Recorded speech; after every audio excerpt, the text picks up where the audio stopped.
Good day, ladies and gentlemen. Greetings. It's an honor for me that I have been invited to this international conference. I do hope that my sharing presentation is useful for all of us, whereby my sincere thanks to the steering committee of this conference, whom I have known before, Professor Stanislav Murta, and also to the organizing committee, Dr. Besonov, whom I have intensely discussed over the last 4 weeks prior to this conference. Allow me to introduce myself as follows.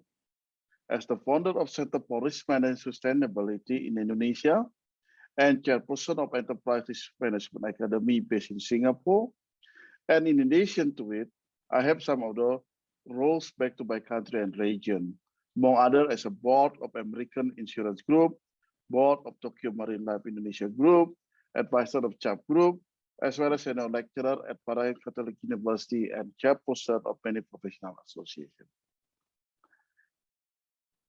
Allow me to schedule my presentation as follows.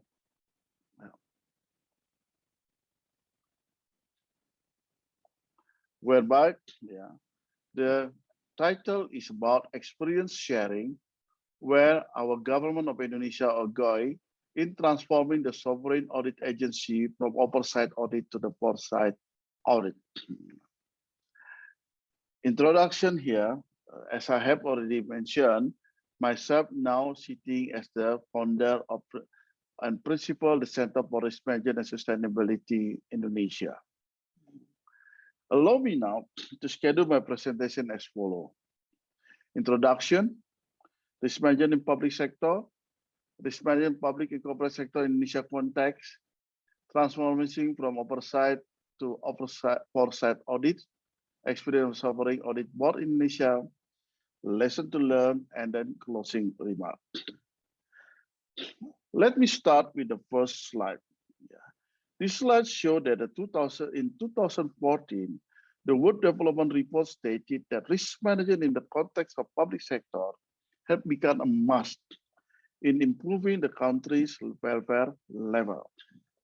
This report inspired many countries in the world to adopt an integrated risk management at country level, as it produced composite benefit to the country, often outweighed the cost. As shown in the slide, if a country implements an integrated risk management, the break-even point will be at much lower points compared if they are dealing with the particular risk on an ad hoc and silo basis. Now, we look at the report in 2020. The study indicates that it has moved from risk management per se to the risk resilience, which is a higher level of risk management maturity. It means that the country, state, cities need to aim risk resilient in order to provide quality living for their citizens. In this case, the government of Indonesia, or GOI, developed their RPJMN 2020-2024, which is the medium-term plan within that period, in which they have explicitly declared the implementation of risk management is a national priority program. In this case, the implementation target is that all government instruments and bodies, including provincial and cities management, have a maturity index score from a risk management implementation at the level 3 by 2024. How to achieve the level 3 of risk management maturity level by 2024 across government instrument and bodies? In this case, risk management becomes one of the mainstream which flows through the framework as follows. First of all, the goal is to achieve the quality public services, good, clean, and authoritative government by law, as well as professional and natural bureaucracy, whereby the foundation is good public governance, where the implementation of good governance at the government bodies and instruments must be in there. In between, achieving the goal and the use of the foundation are the three pillars, where actually the three pillars show in achieving the goal, we must have a competent and professional civil servant as the first pillar. Second pillar is we must have effective organization and business process. And the third pillar is the use of performance accountability and monitoring system. Move on. Yeah. In these cases, how the GOI or the government of Indonesia step further. In this case, an orchestra effort have been done. Particularly, some key players are taking a part. Among others, the key one, the first one, the Sovereign Audit Agency, or we call it Supreme Audit Institution, or in short, in Bahasa Indonesia, is BPK. Second, Indonesia National Government Auditor, in this case, is a kind of internal auditor for the government in charge, i.e., in short, is BPKP. The third, Indonesia Financial Services Authority, or OJK, that require mandatorily that any corporate sector under their financial service authority sphere must implement risk management. Fourth, Indonesia Ministry of State-Owned Enterprise, or KBUMN, that impose all the state-owned enterprise, which consists more than 400 state-owned enterprises in this country, must implement risk management. Fifth, National Standardization Agency of Indonesia, or call it BSA, they introduced the standard, the risk management standard for the public sector. And last but not least, the Ministry of Finance Indonesia that imposed any instrument, the government instrument, government body that use the national budgets, they must implement risk management. Then, as such, the supervisory paradigm carried out by the Sovereign Audit Board or Financial Audit Board of Indonesia, or BPK, has also adopted the concept of risk management. In this case, by launching of the BPK Foresight Study by 2020, which in a nutshell, the Sovereign Audit Agency initiated a transforming effort from conducting only oversight and insight audit to conduct Foresight Audit as well. What is the Foresight Audit, by the way, and why? Let's see. What is the Foresight Audit? It's about the paradigm shift of auditing ahead of the wave, which is strategic in nature. If we replace the word wave with source of success, in this case, is the auditor should provide assurance on the source of success, providing foresight on the shared life of created value, and therefore shifting the focus to value creation and risk-taking processes rather than procedural compliance per se. Why then we need the Foresight Audit? Why the BPK need to implement or transform from the Oversight Audit to the Foresight Audit? Of course, there is many reasons, but I can highlight the three things. One, pandemic COVID-19 disruption become a lesson to learn for everybody, including Indonesian government. We need some scenarios based on uncertainties or consideration in relation to the government policies, opportunities, challenge, and leadership. And then how to embrace the post-COVID-19 as a new normal, Or what if any other disruption to come? Say, for example, millennial disruption, digital disruption, etc., which become a threat if we are not ready, but become opportunities if we are ready. And last but not least, Indonesia is one of G20 countries now riding their waves toward their vision of 2045 to become developed country.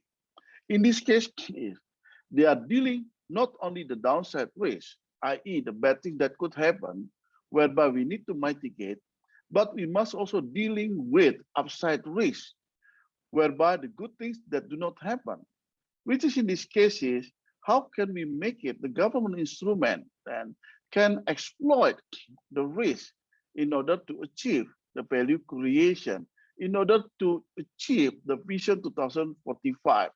In Indonesia, we call it as Golden Indonesia, whereby all the cities, provinces, all then support today the vision achievement. Now,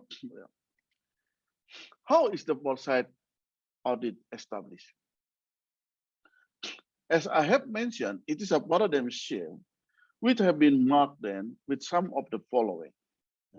The first one is the BPK strategy plan. We can see that consecutively brings the organization move from e-audit initiation through IT support in 2006 up to 2010. And then development and implementation of e-audit within 2011 up to 2015. And then increase the utilization of e-audit within 2016 up to 2020. And then the last is then audit using big data analytics, 2020, 2024. As such, the approach, as such, the approach moved from the audit around the computer to audit with the computer and then audit through the computer. In these cases, the capability and the capacity have been built from procedure-based audit to the risk-based audit.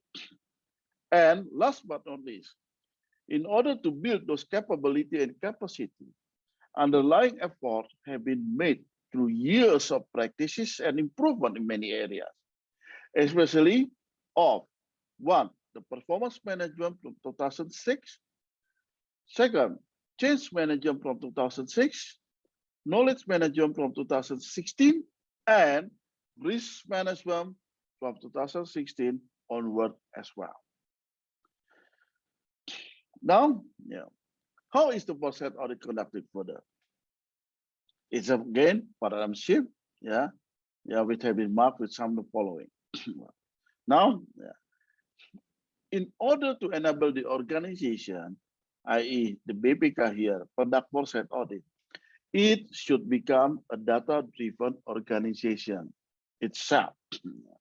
In that context, BPK introduced, they call it big data analytic, BPK big data analytic, or BADICS, we call it, are formed and operated, in which State Financial Analysis Center has been established using BPK database, which is built from many input or ground perspective, among other internal perspective, external perspective, financial perspective, non-financial perspective, best practice references, as well as Revolution 4.0, etc.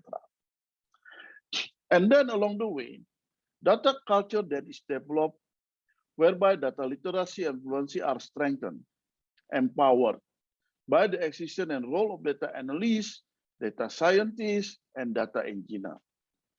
Those database, data flow, and all are continuously enriched through the ways by embrace many other perspectives available, such as research collaboration, human capital development, infrastructure and data availability, ethics and policy.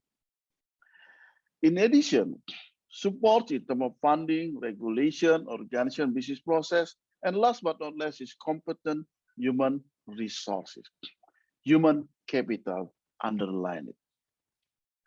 Next, now, how then is the Foresight audit sustained and forwarded still? As been displayed in there, data-driven organization means to help organization not only knowing what happened, i.e. descriptive analytic, and why it happened, i.e. diagnostic analytic, but it should be able then toward the capability of organization to understand what will happen, i.e. predictive analytic, and ultimately to how can we make it something happen, prescriptive analytic. As such, it requires organization to adopt machine learning, i.e. artificial intelligence, in which neural network would be intensively used for audit purpose. Hence, superb data management should be in place, sustained, and kept being improved continuously. Now, how is the result of Foresight audit so far? Now, we call it that before, the detailed audit is conducted over a sample or selected sample whereby the rule-based just observing only 30% of audit population because so many limitations to conduct the audit. Now, using the big data, the detailed audit observing 100% of audit population, which is conducted through automatic rule-based machine learning. Yeah. How then, so again, further the result of the Foresight audit. In this case, it have already been seen that competency of auditor have been built and therefore able to conduct the three types of audits. First of all, maintain the traditional auditor to conduct the oversight audit with focus on the eradication of corruption effort, improvement of transparency, the implementation of accountability of the government officer, improving economy, efficiency, ethics, value of fairness, and effectiveness. Second, improve the traditional auditor in conducting some inside audit, i.e. giving advice to the government officer, government instrument, government bodies, with focus on studying public policies and issues. And last but not least, in this context is future auditor then been built to conduct Foresight audit, who can focus on helping communities and decision makers to choose alternative future. How to do it? People competency are very important, and it is outlined as one of the key success in transforming from oversight audit to Foresight audit. In this case, since the objective of Foresight audit, it required a paradigm shift. Then we must build the awareness of risk management, internalization of forward-looking orientation. In this case, some comprehensive competency development throughout the agency from Echelon 4 to the Echelon 1 belt. If we look here, is basic risk management, intermediate risk management, advanced risk management from Echelon 4, 3, 2, 1, and even at minister level, it covered. From the risk governance, risk leadership, legal compliance, and strategic risk management. And then the comprehensive education to all auditee, which is leveling of risk management competency throughout organization also been done. So it is not only just the sovereign audit agency itself that build the competency of the risk management, but it has to be also then built among other government bodies, government instruments all over Indonesia as the country. Now, the results so far, I can share with you, how the series of process that have been carried out by the agency. First step is identification of driving forces. From 1,350 entries, then as a compiled long list of driving forces, becoming shortened listed to 139 driving forces. And then determining of selected critical uncertainty from the 139 shortened entries to become just 26, and then further to be fundamental uncertainty being determined from 26 to 5. Based on the 5 fundamental uncertainty, then it is then become 2 scenario developed. Lastly, compose the scenario stories 4 scenario quadrant and being developed and being used as the reference. We look here. Some key activities being done. In this case is extracting driving forces from BPK audit report. We call it IHBS. It is a summary of examination result by semester on the government body instruments done by the BPK or the agency. Then the BPK perform preliminary endpoint analysis of event that may occur in the future based on such an audit report. And then it is grouped into the sector or industry and the scope of the driving process or forces, either global or Indonesia per se. And then it is important then to start extracting more and more driving forces from the past audit report to enrich the future Foresight study. We look here then. In simply is basically The Foresight Audit is based on the two scenario. Yeah. First is whether the situation will be better or worse, whatever the situation is, and whether we are more ready or less ready to the situation. If we look at the post-COVID-19 or post-pandemic or embracing the new normal, yeah, we can ask ourselves, are we going to have a better one or are we going to have a worse one? And are we going to have a less readiness or then more readiness? Yeah. And then we can move forward to up to the choice that we have made here. Now, I come to some of the last of my presentation. Some lessons to learn. Risk management implementation in public sector in January, yeah, not just only in transforming the agency from the Oversight Audit to Foresight Audit. Yeah. In Indonesia, yeah, there are some findings. Yeah, academically, there are still many issues and challenges, which is in line with the global challenge, i.e., mostly, yeah, the challenge related to the governance and human factors.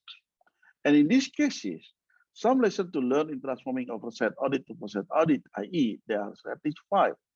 One, yeah, it's because a part of National Priority Program. Our president even declared this is National Priority Program. Second, the leadership of the agency today, yeah, they are aware of risk management, both recognition the importance of risk management and implementing. Third, there is a standard of risk management public sector in developing there. So there's no confusion with standard that we can use. Fourth, the people competency development massive everywhere at any level.